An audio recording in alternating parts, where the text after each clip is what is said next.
Olá, amigos.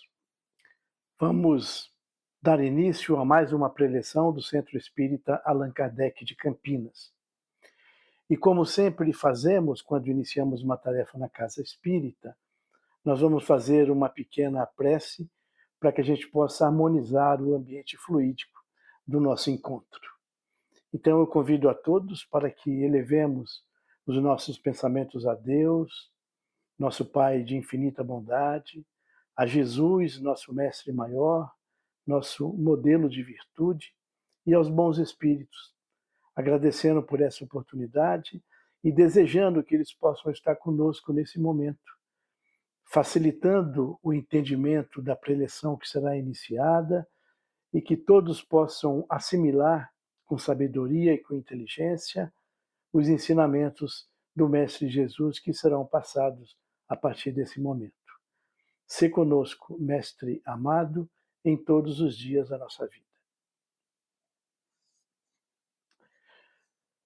Bom, nós vamos então dar continuidade ao estudo do Evangelho de Jesus e nós vamos abordar hoje a terceira parte do capítulo 16. Nós vamos ver os itens 5, 6, 8, 9 e 15. Nós vamos conhecer a parábola do mal rico, a parábola dos talentos e a desigualdade das riquezas. A essência desse capítulo é que ninguém pode servir a dois senhores no mesmo instante, porque ou ele vai odiar um e amar o outro, ou se prenderá a um e desprezará o outro. O título desse capítulo é Não podeis servir simultaneamente a Deus e a Mamon. Quem nos transmite essa informação muito rica é o apóstolo, o evangelista Lucas, no capítulo 16, versículo 13. Mamon é um termo usado na Bíblia para descrever a riqueza material, a cobiça, a ganância, a avareza. Mamon é ilustrado como um nobre que tem uma aparência deformada e que carrega nas suas mãos um grande saco repleto de ouro, e ele suborna os humanos tentando conquistar a sua alma. O item 5 do Evangelho, ele começa já com a parábola do mal rico. E eu sempre gosto de relembrar, né, o que é uma parábola, né? A parábola é uma história contada para explicar uma verdade muito complexa, muito difícil de ser entendido.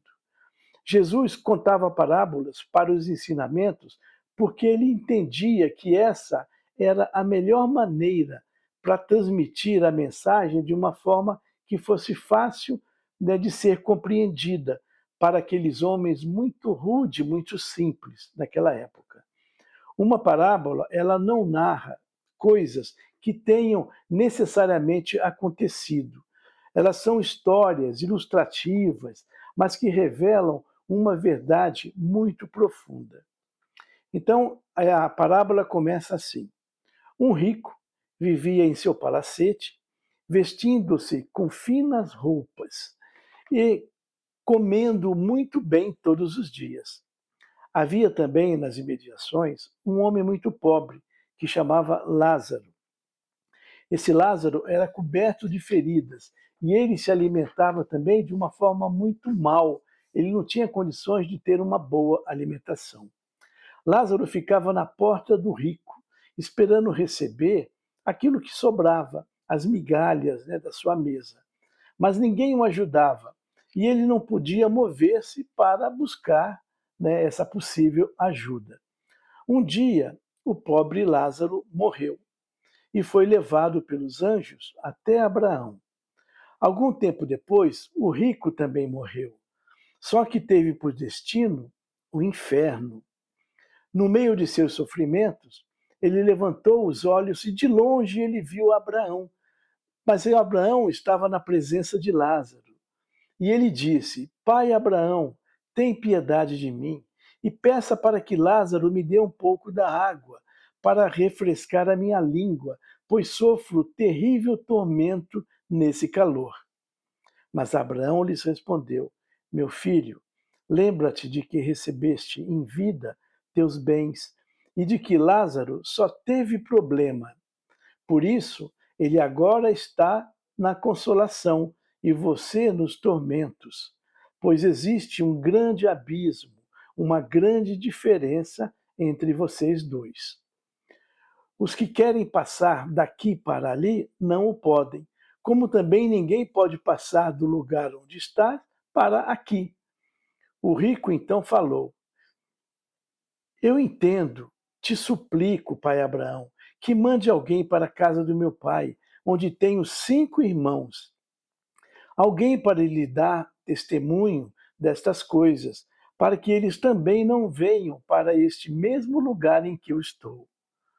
Abraão lhes respondeu: Eles têm Moisés e têm os profetas, então que os escutem. Não, meu pai Abraão, insistiu o rico. Se algum dos mortos for falar com eles, tudo será melhor entendido. E Abraão então disse: Se eles não ouvem Moisés, nem os profetas que estão com eles, como vão escutar alguém que já morreu? Então, esse ensinamento conta a história de 2 homens que viveram e tiveram comportamento de vida completamente diferente. Pelo que dá para entender, um usou da arrogância, da vaidade e do orgulho, e o outro fez uso da humildade. A volta dos dois para a espiritualidade aconteceu de forma bem diferente.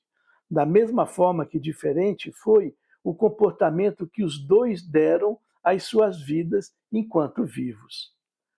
No momento da parábola, o rico, depois de entender as consequências do seu comportamento, pede a Abraão que essa informação seja passada rapidamente a seus pais e aos seus irmãos, para que eles também não passassem pelo que ele está passando agora, quando chegasse a vez deles. Abraão foi enfático ao dizer que eles tinham Moisés e os profetas, divulgando esse conhecimento, e que eles, então, se quisessem, escutassem Moisés e os profetas.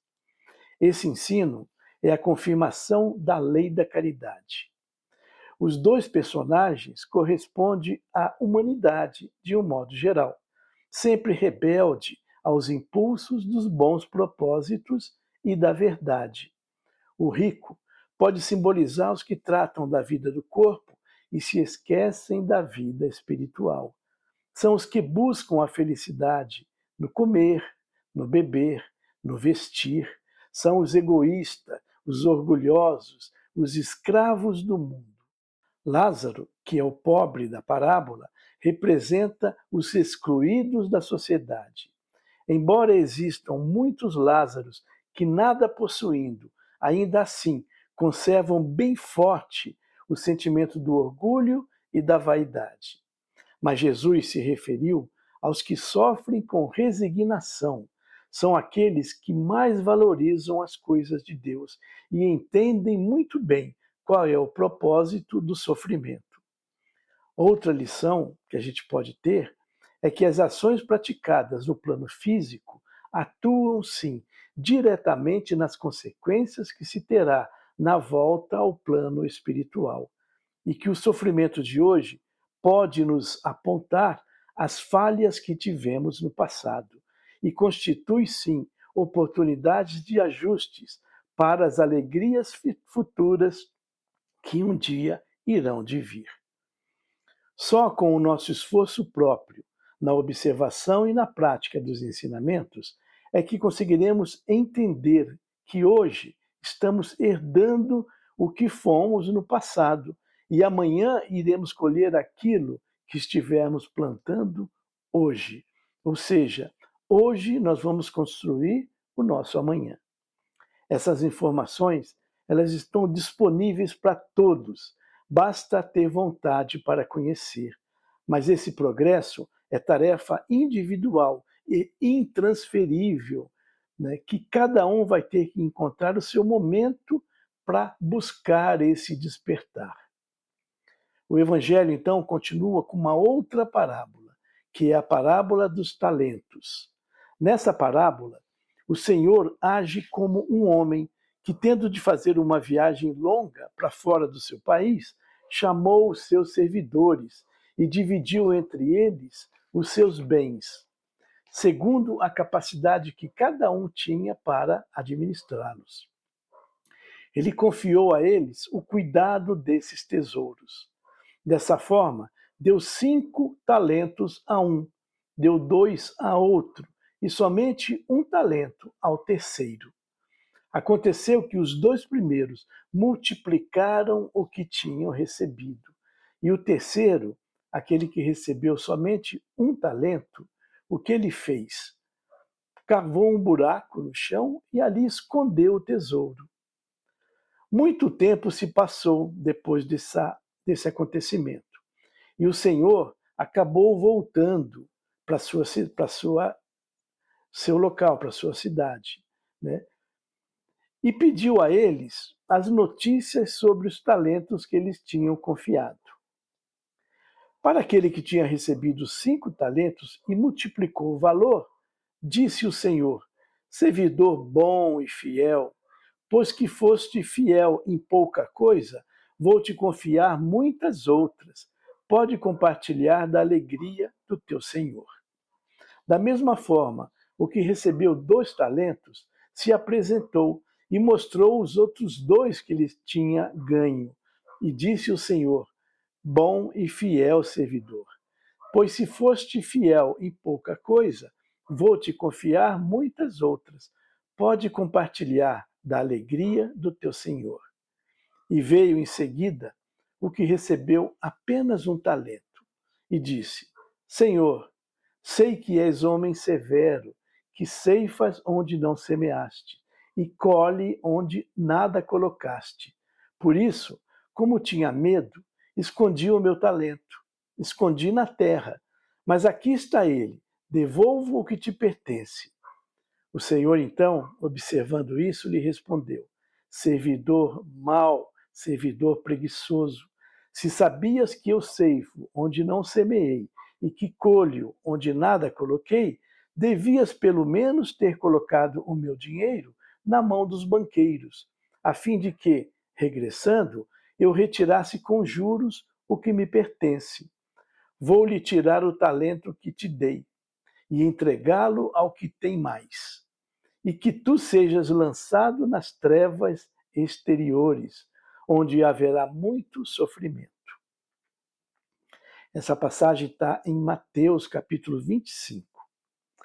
Essa pequena parábola, então, nos ensina que a desigualdade das riquezas é um problema insolúvel se a gente considerar a existência atual como a nossa única vida.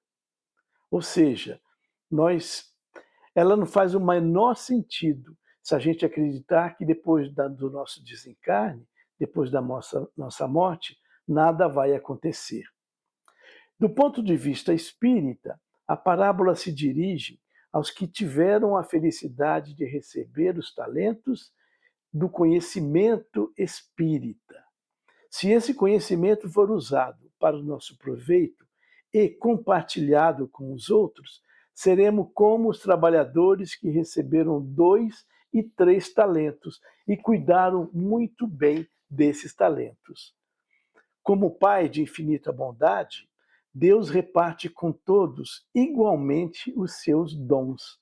A uns ele dá mais, para outros ele dá um pouco menos, sempre de acordo com a capacidade que cada um tiver para cuidar desses talentos. Para uns ele dá dinheiro, para outros dá sabedoria, e outros ainda dá os dons da espiritualidade. E, finalmente, algumas pessoas recebem todas essas dádivas reunidas, mas nunca existe privilégios nem exclusões, pois se cada um agisse seguindo seus deveres, ninguém teria do que se queixar, pois tudo naturalmente iria encontrar o seu equilíbrio. Não existe uma só pessoa no mundo que não tenha pelo menos um talento de Deus. Cabe a cada um de nós procurar onde se encontra o nosso talento. Outro ponto para refletir é que, no aspecto material, existe uma razão para não serem os homens todos igualmente ricos.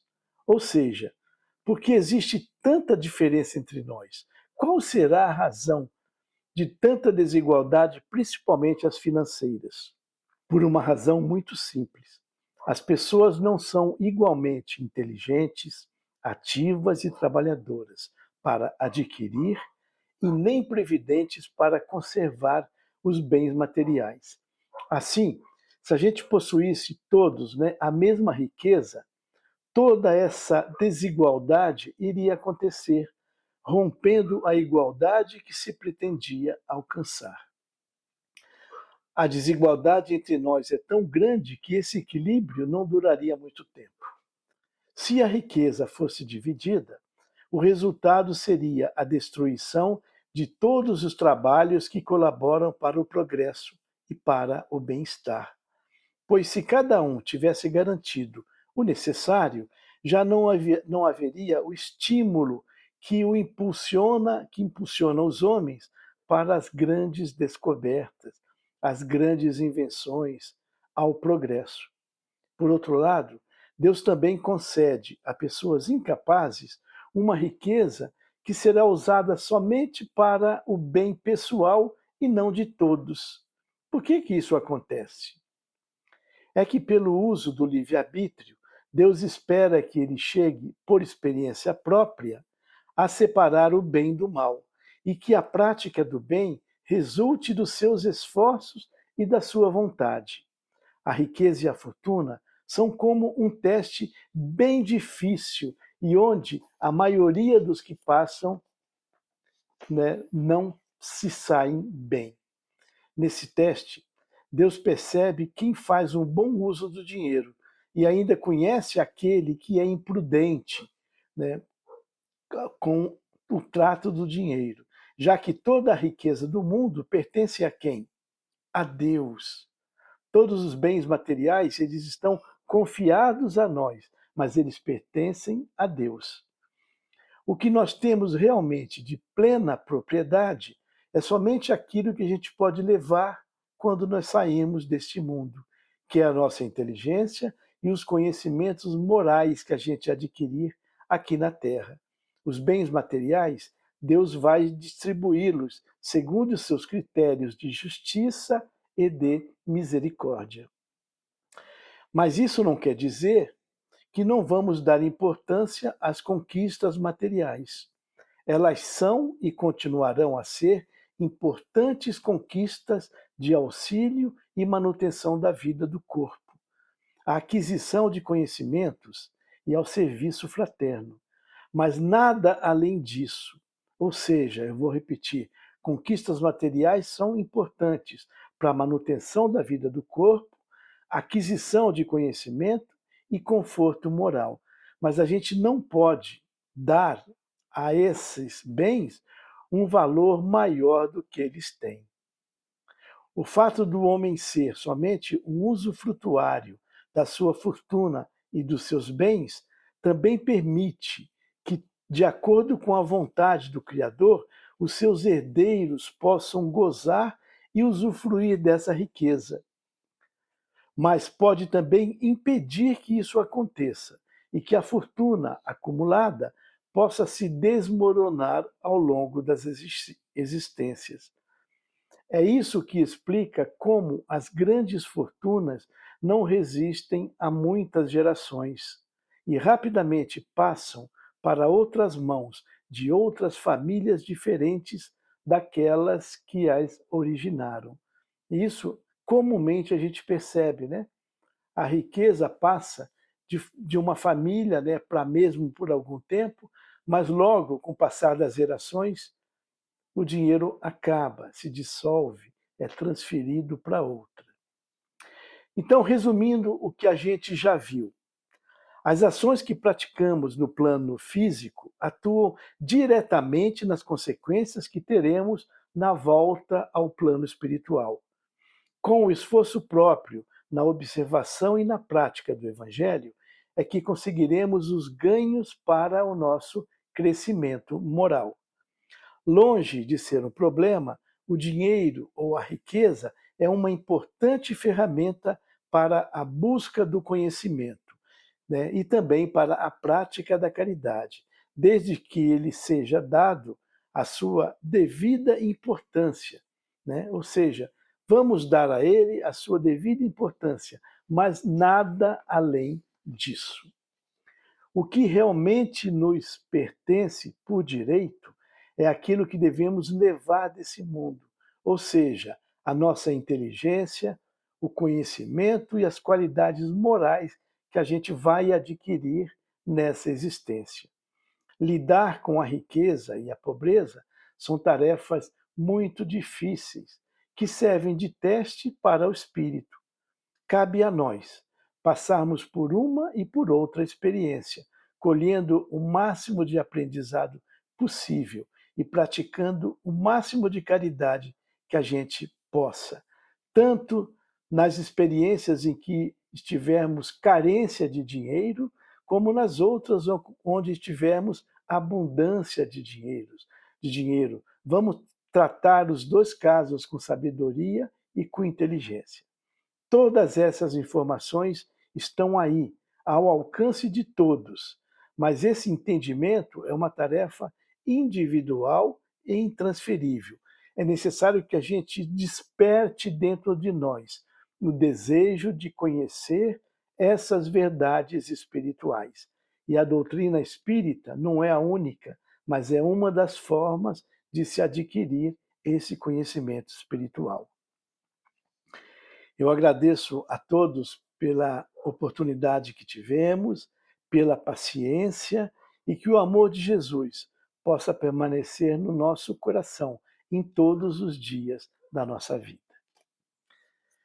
Então, para a gente finalizar esse nosso encontro, né, que muito me agradou, eu vou convidar para que a gente possa fazer um momento de doação, de caridade, de compartilhar bons sentimentos com aqueles que menos têm, que é o momento da nossa vibração.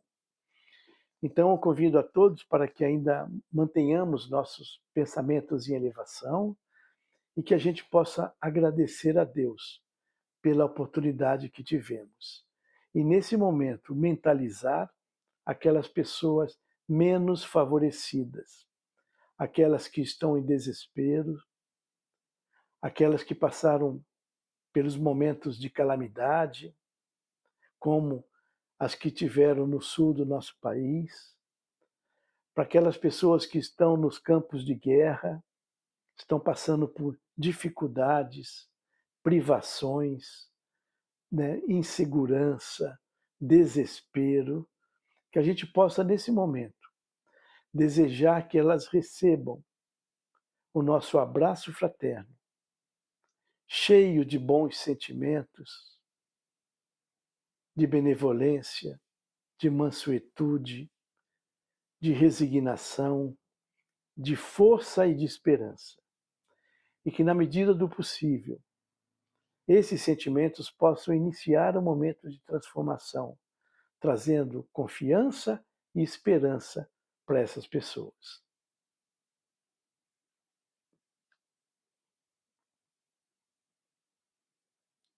Vamos vibrar também por aqueles que estão mais próximos de nós, que são os nossos familiares, abraçando fraternalmente a cada um dos nossos companheiros de jornada, desejando que eles possam também receber esses fluidos benfazejos e que eles possam lhe trazer harmonia, paz, sabedoria, saúde, paciência e fé.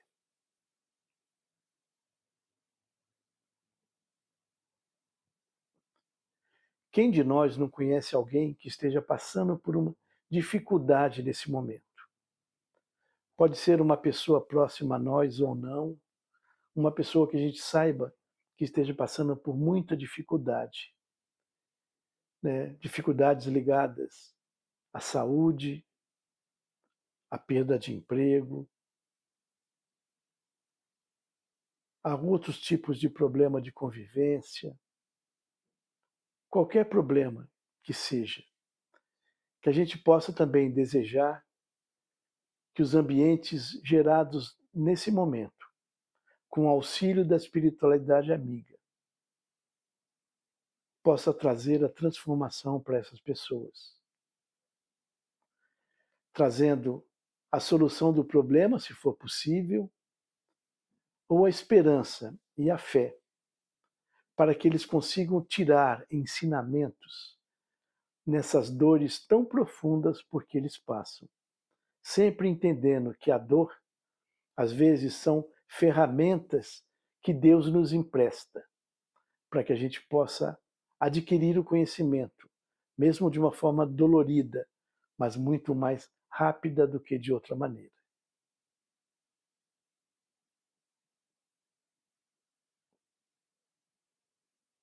Dessa forma, então, nós vamos mais uma vez agradecer a Deus e a Jesus por essa oportunidade, desejando que todos possam ter tido um entendimento favorável desse nosso encontro e que a gente possa ter no futuro uma oportunidade de nos encontrarmos novamente para a continuidade desse ciclo de estudo tão importante que é o Evangelho de Jesus. Saúde, paz e esperança a todos.